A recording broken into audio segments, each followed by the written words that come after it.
Rasa aman sejati di dalam Yesus Kristus. Refleksi pagi 890. Apa yang disampaikan Yesus kepada orang-orang Yahudi tentang mereka yang mau percaya Kristus? Ini ucapan Yesus di Yohanes 10 ayat 29 dan 30. Bapa-Ku yang memberikan mereka kepadaku lebih besar daripada siapapun, dan seorang pun tidak dapat merebut mereka dari tangan Bapa. Aku dan Bapa adalah satu. Saudara-saudara, bila seseorang dapat percaya kepada Kristus, maka itu hanyalah karena anugerah Allah Bapa saja. Karena Allah Bapa dan Yesus Kristus adalah satu adanya, maka perlindungan Kristus adalah perlindungan Allah Bapa juga. Di dalam kesatuan ilahi inilah orang yang percaya kepada Kristus mendapatkan rasa aman yang sejati, karena tidak ada kuasa gelap atau kuasa lain apapun yang dapat merebutnya dari tangan Allah. Saudara-saudara, di dunia masa kini, banyak orang berusaha untuk mendapatkan rasa aman melalui harta yang dikumpulkannya, pagar kawat berduri yang dibangunnya, pengawal yang disewanya, kedudukan tinggi yang dikejarnya, ataupun koneksi yang dipunyainya. Meskipun demikian, kekhawatiran dan kegelisahan tetaplah melanda mereka tiada hentinya, karena rasa aman sejati hanya datang dari Allah saja. Oleh sebab itu, wahai orang Kristen, marilah kita datang kepada Allah Bapa melalui iman kepada Yesus Kristus. Di dalam kesatuan Allah inilah orang percaya akan memperoleh rasa aman yang sejati. Janganlah kita sekali-kali mencari perlindungan di luar Kristus. Carilah Kristus saja. Pasti kita bahagia hidup bersamanya.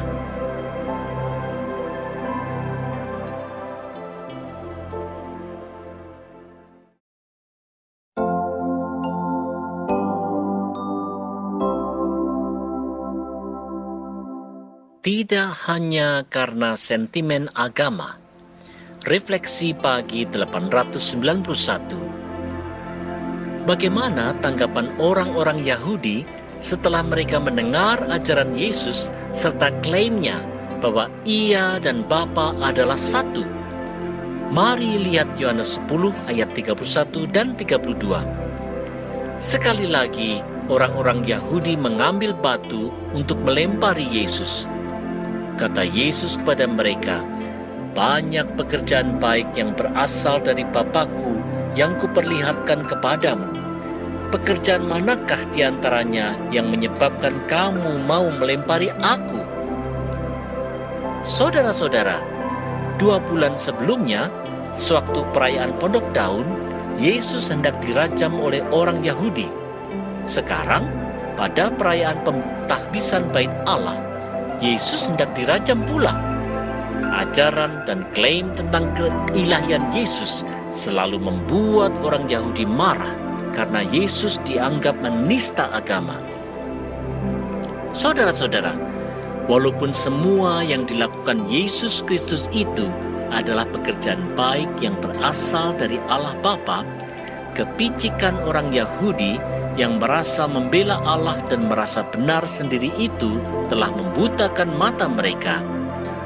Tak heran kalau kemudian mereka ingin membunuh Yesus. Sentimen agama dan fanatisme yang berlebihan memang bisa membuat hati dan pikiran orang menjadi tidak jernih lagi. Kejernihan akal budi yang disertai kedewasaan karakter penting untuk dikembangkan dalam diri kita. Oleh sebab itu, marilah kita sebagai orang percaya bertumbuh dalam iman, karakter, dan perilaku yang terwujud dari keputusan dan tindakan kita. Siapapun kita dan dalam posisi apapun, mari kita terus bertumbuh.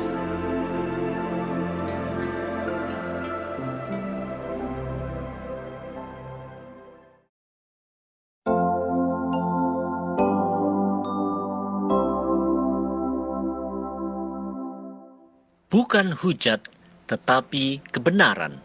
Refleksi pagi 892. Mengapa orang Yahudi hendak menganiaya Yesus Kristus?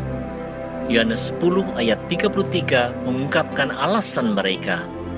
Jawab orang-orang Yahudi itu, bukan karena suatu pekerjaan baik, maka kami mau melempari engkau, melainkan karena engkau menghujat Allah, dan karena engkau, sekalipun hanya seorang manusia saja, menyamakan dirimu dengan Allah. Saudara-saudara, karena Yesus menyatakan bahwa Ia adalah Sang Anak Allah, maka Yesus dituduh menghujat.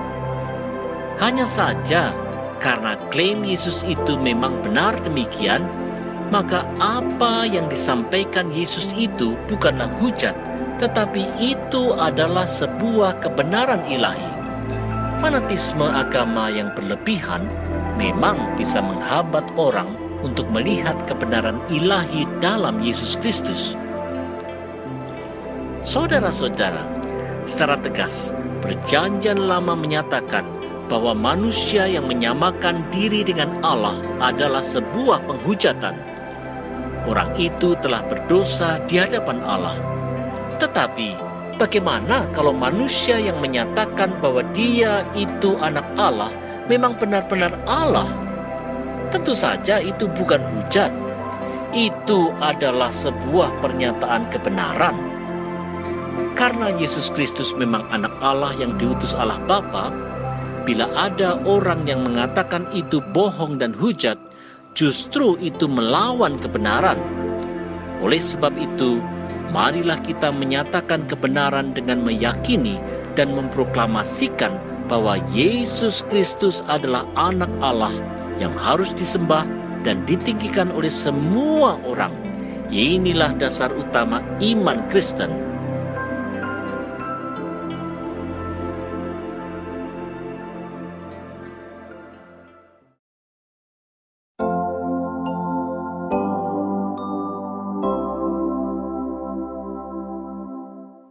Allah yang imanen dalam Sang Immanuel. Refleksi pagi 893. Apa jawab Yesus terhadap orang Yahudi yang menuduhnya menghujat? Mari lihat Yohanes 10 ayat 34 sampai 36.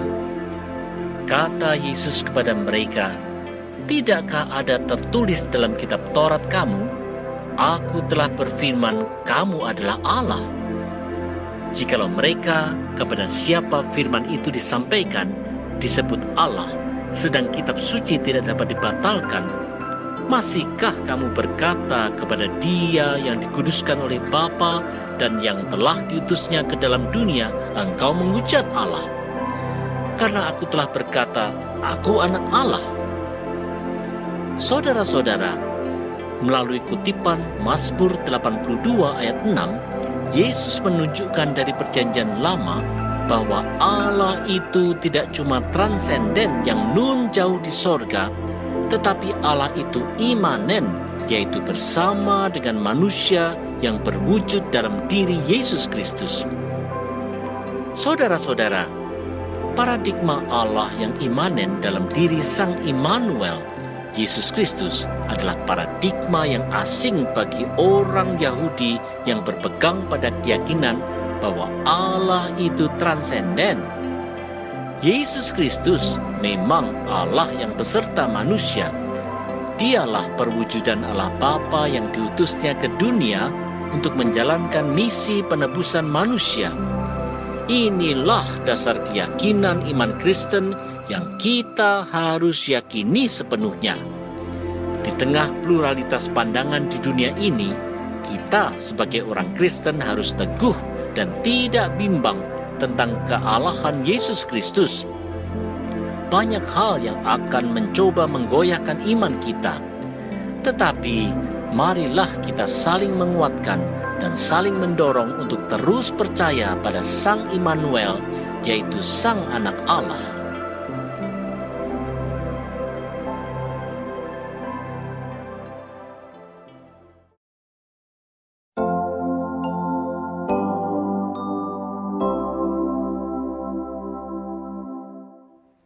Mempercayai Kristus dan pekerjaannya. Refleksi pagi 894. Apa yang dikatakan Yesus kepada orang Yahudi yang tidak percaya kepadanya? Ini perkataan Kristus, Yohanes 10 ayat 37 dan 38. Jikalau aku tidak melakukan pekerjaan-pekerjaan Bapa-Ku, janganlah percaya kepadaku. Tetapi jikalau aku melakukannya dan kamu tidak mau percaya kepadaku, percayalah akan pekerjaan-pekerjaan itu, supaya kamu boleh mengetahui dan mengerti bahwa Bapa di dalam aku dan aku di dalam Bapa. Saudara-saudara, segala pekerjaan yang dilakukan Yesus, baik itu mujizat, tindakan, ataupun pengajarannya, pastilah selaras dengan kehendak Allah Bapa, karena Yesus Kristus dan Allah Bapa adalah satu adanya. Pekerjaan-pekerjaan Kristus ini merupakan bukti akan keilahian Yesus Kristus. Saudara-saudara, orang Yahudi tidak mau percaya akan apa yang dikatakan Yesus.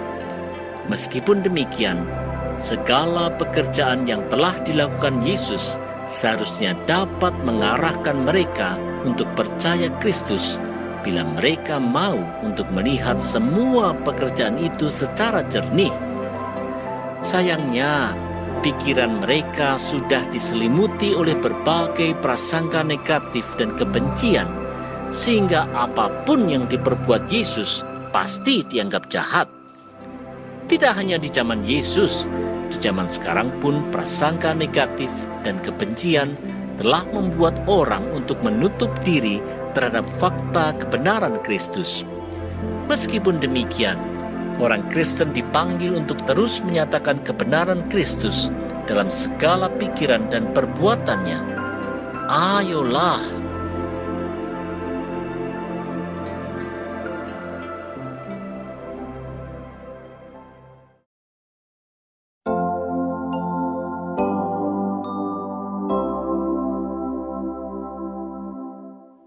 Rencana yang dilaksanakan pada waktunya. Refleksi pagi 895. Apa yang dikatakan Yesus Kristus rupanya telah begitu menegur dan menimbulkan kemarahan orang-orang Yahudi. Apa yang kemudian dilakukan mereka terhadap Yesus Kristus di Yohanes 10 ayat 39? Ini dia. Sekali lagi, mereka mencoba menangkap dia, tetapi ia luput dari tangan mereka. Saudara-saudara, sebelumnya di Yohanes 7, orang Yahudi sudah 3 kali mencoba menangkap Yesus. Dan di Yohanes 10 ini, sudah 2 kali orang Yahudi hendak menganiaya dan menangkap Yesus. Kebenaran yang disampaikan Yesus memang telah menyakitkan hati orang-orang Yahudi yang merasa memiliki semua kebenaran. Hanya saja, rencana Allah Bapa pasti akan terjadi dalam waktu yang telah ditentukannya sendiri di dalam hikmat dan kuasanya. Saudara-saudara, rencana agung Allah untuk penyelamatan manusia memang hanya bisa terlaksana dalam waktu yang telah ditentukan Allah saja. Di dalam kuasa Allah, tidak ada satu kejadian pun di dunia ini yang dapat terjadi tanpa sepengetahuan Allah. Oleh sebab itu, dalam orang percaya melihat segala pergolakan dunia, pergumulan gereja masa kini, persoalan keluarga, serta permasalahan pribadi, marilah kita beriman dan tetap bersabar menunggu waktu Tuhan dengan keyakinan bahwa tidak ada satupun hal yang terluput dari kuasa dan pengetahuan Tuhan. Di dalam waktu Tuhan, Tuhan akan membuat segala sesuatu indah pada waktunya. Kita hanya perlu terus bertumbuh dan setia melakukan kehendak-Nya.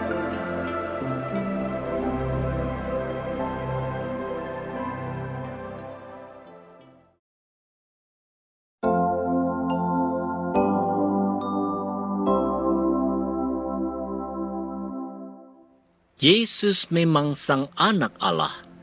Refleksi pagi 896. Apa yang terjadi setelah Yesus luput dari penangkapan orang Yahudi dan menyingkirkan diri keluar dari Yerusalem? Mari lihat kisahnya di Yohanes 10 ayat 40 sampai 42. Kemudian Yesus pergi lagi ke seberang Yordan, ke tempat Yohanes membaptis dahulu. Lalu ia tinggal di situ. Dan banyak orang datang kepadanya dan berkata, Yohanes memang tidak membuat satu tanda pun, tetapi semua yang pernah dikatakan Yohanes tentang orang ini adalah benar. Dan banyak orang di situ percaya kepadanya. Saudara-saudara, Yesus pergi dan tinggal di Betania, di mana dulu Yohanes Pembaptis melayani. Banyak orang menjadi percaya Yesus karena kesaksian Yohanes Pembaptis tentang Yesus memang benar, yaitu Yesuslah Sang Anak Allah. Saudara-saudara, kesaksian Yohanes Pembaptis adalah seperti papan penunjuk jalan yang mengarahkan orang untuk datang kepada Yesus Kristus dan mengakuinya sebagai Anak Allah yang berkuasa atas segala sesuatu. Yohanes Pembaptis telah menyaksikan sendiri bagaimana Allah Bapa telah menyatakan siapa Yesus Kristus itu pada saat Yesus dibaptis, bahwa Yesus memang Anak Allah yang dikasihi oleh Allah Bapa. Keilahian Yesus Kristus sebagai Anak Allah inilah dasar utama iman Kristen yang harus dipegang teguh oleh setiap orang percaya. Tanpa keyakinan dasar ini, kekristenan tidak ada. Oleh sebab itulah, jangan sekali-kali kita ragu akan siapa Yesus Kristus itu.